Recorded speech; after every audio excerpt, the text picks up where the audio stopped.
Hey lovelies, welcome back to another hair inspo and tutorial.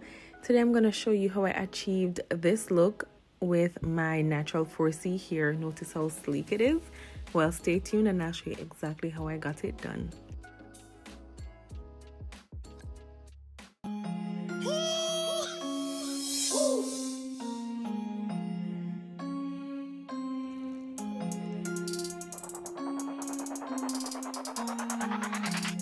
Before I get into this hair inspo / tutorial, I must say thank you guys so much, especially for the love I've been getting on the Bohemian crochet braid install. That video has been doing so well, and I have received a lot of followers, sorry, not followers, but subscribers from that video. And again, I must say thanks a whole lot. Now let's get into the meat of the matter. First of all, we're gonna start off with freshly washed hair, because you know we get the best results when our hair is recently washed and everything. It doesn't allow you to have a lot of product buildup or anything of the sort, so you're starting off on a fresh slate, a fresh page. I like to get a clean part. Like, I try my best to ensure my parts are always clean.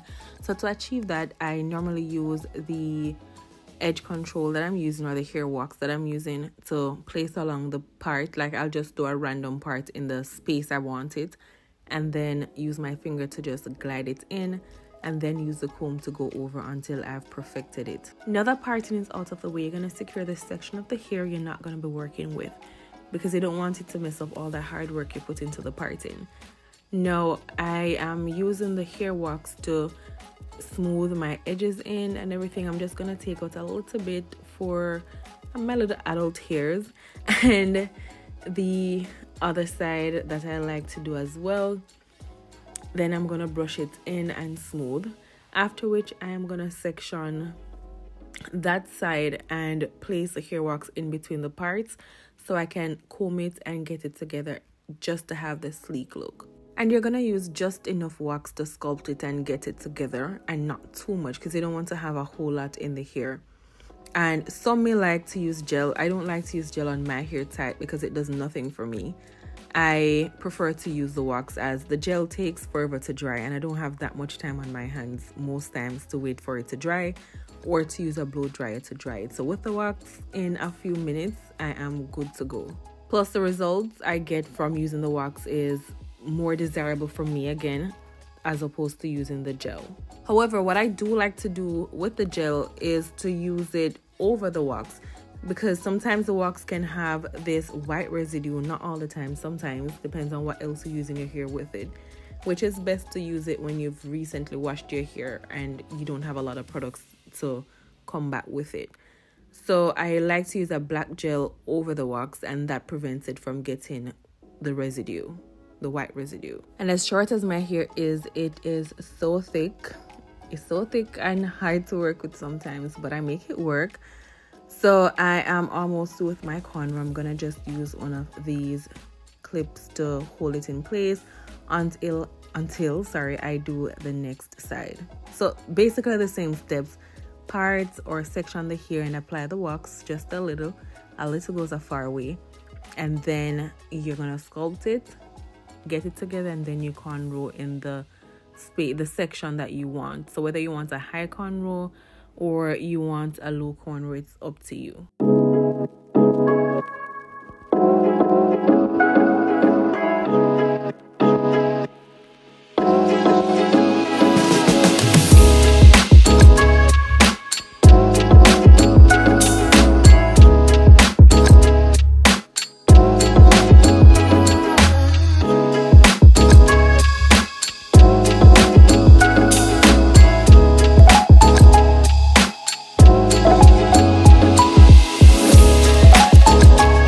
So now that we have the two cornrows in place, we're just gonna bring everything together and make a ponytail at the back. So I have to get all my grannies and my ancestors in, because I don't know why I have so much roll on my head back.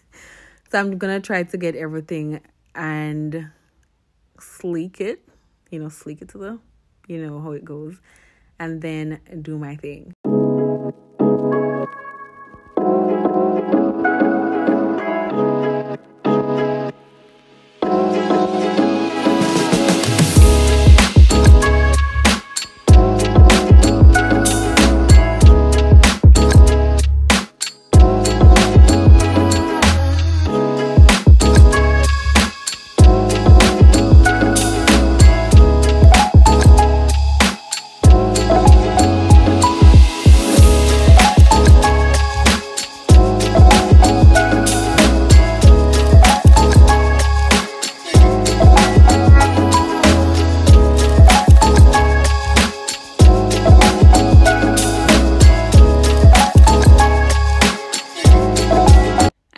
saw me use some elastic bands to catch my hair, but if you can avoid doing so, please do.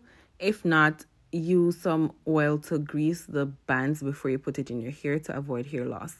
Now I have this springy bohemian afro here. I am gonna use this to make a ponytail, and watch how I attach the elastic band. For those of you who are beginners and not sure how to get this done, this is one way in which you can make a ponytail for your updos or your low dos and stuff like that. I'm trying to be as detailed as possible. So now that I have the elastic band on the afro here, I am using it to attach to the ponytail that I made on my hair, which I had wrapped up the little plait to get it out of the way. Then what I'm going to do now is to take some of the hair I had left behind. I'm going to take it and just wrap around the base, the base of the ponytail to just get a particular look. I could have left it as is, but I wanted to just wrap it around it to give it that complete look. So now we're all done, and of course I'm feeling myself like I should. So I'm going to use the comb to just go over and smooth everything in, ensure everything is in place, cross all my I's, dot all my T's. What may I talk say? Well, you get what I'm saying. Cross all my T's and dot all my I's. And then, of course, you know, this is a must. I have to go in with my hair tie, but I'm going to use one of my black wraps and then an actual scarf to tie the hair down just to get everything well sleek. I normally leave the scarf on overnight depending on when my hair is done, but since, you know, I'm just working with a few hours, I am going to leave this on until I do my makeup, which I'm gonna get into right now. I forgot to mention that at the start, but yes, I'm gonna be doing a makeup tutorial as well. And if you're new here, you can check out my previous makeup videos. My makeup is pretty basic, I would like to think, and I don't really do a whole lot. I do a lot, but not a lot. So, and my look is basically the same for most parts. Sometimes, you know, I'll get a hit, sometimes a miss, sometimes a meh, you know, in between, because you have those days and then you have those days. I normally start off my look with my brows. I get my brows out of the way, and my brows are never ever the same. One is always up, one is always down, just like life itself. This minute you're up, next minute you're down at times, you know. We can't have things our way all the time. Then I use this primer spray to prep my face. Sometimes I moisturize and sometimes I don't. Especially if I'm using this, I don't always moisturize. And afterwards, I'm just going to let it soak in my face a bit, pat it in and everything to get it right, because you know how it goes. If you don't have a good base, you won't have a good outcome. You have to ensure that your base is solid so you can have that look when you're through. One thing I'm always telling females when I do get the chance to talk to them and they share their insecurities about doing their makeup and not having it look like these Instagram models or other Instagram girls, females, ladies, you know, just do you. A lot of these times, these pictures or videos are heavily filtered and you're not going to be able to see what the real skin looks like. You have some creators who are honest and open, and they'll definitely show you the difference between their, you know, their actual face and when it's enhanced with the filters or whatever they use. And also your lighting does a whole lot with how your final look is portrayed online.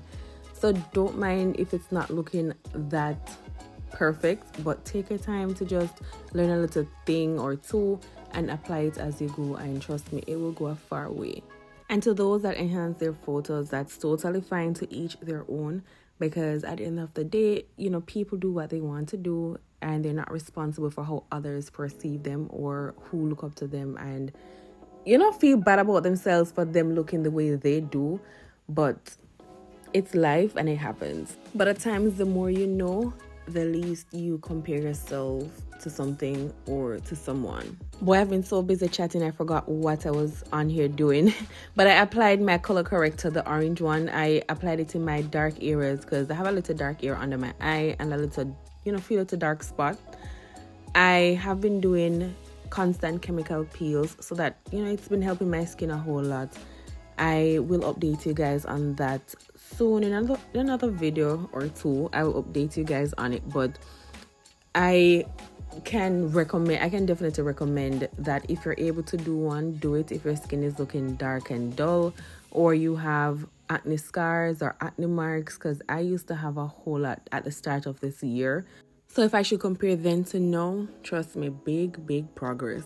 I hate applying eyeliner. Absolutely hate it. I have hooded eyes, so my eyes, you know, they're not the easiest to deal with, my eyelids. And then especially for cut crease, it's a pain. So I just stick to the regular. But I hate using eyeliners, or regardless, eyeliners not my thing. Now this is my favorite part, applying lashes. So I'm showing you how I look with the lash, without the lash. Cute either ways. Yes, I'm gonna toot my own horn, but lashes, you know, they just kind of upgrade the look. It gives it that look. The no lash look is basic to me. It's a bit basic. So when you apply the lashes, like, it just push it up a notch. Now onto the foundation, and this is, the shade is called Cappuccino, and I am tapping it in. I like to tap it in. Sometimes I get tired and impatient and just be all over, but you know, patience goes a far way when doing your makeup. You have to ensure that you get everything in and not to rush it, because if you rush it, you're gonna get a rushed look.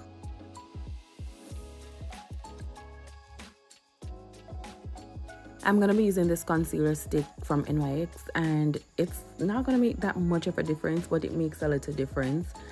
And I'm gonna put it along here, along my nose sides, that's what you call it, and at the top of my forehead.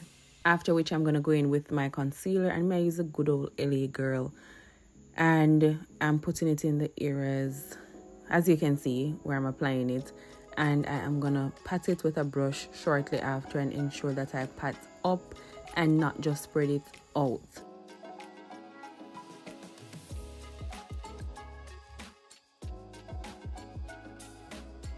I like to spray the brush, or if I'm using a sponge, I like to spray it with the setting spray to just tap this out and get it set accordingly and blend it properly. Now after doing that part, I normally go over with the brush I use for my foundation to ensure that all the harsh lines are gone and get it as it should. To set the concealer, I am using this setting powder, and I'm gonna put it in all the areas I had applied the concealer in. So under my eyes, on my nose, my forehead, and my chin.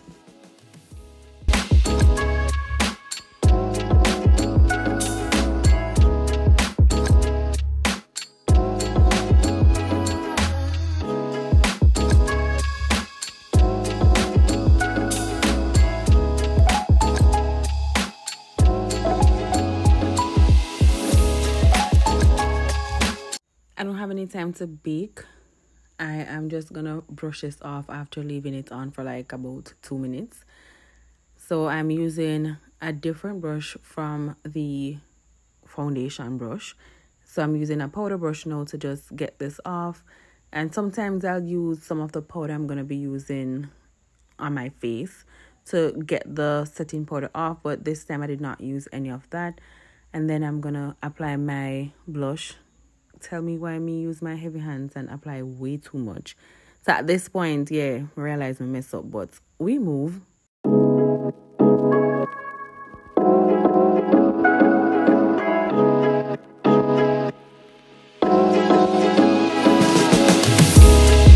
Time to add some sparkle. I am putting highlighter on my nose and tap a little on the point of my nose here to just overemphasize, and then go in with my setting spray.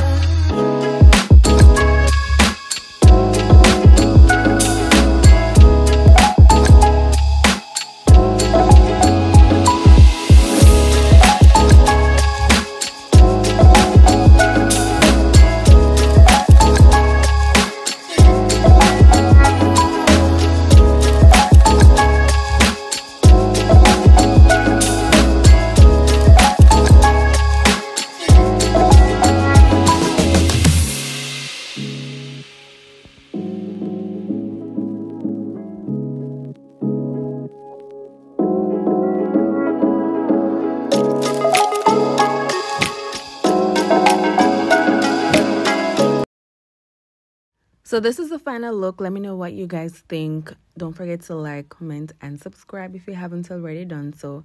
And share this video with a friend or a friend of a friend who may need this inspo.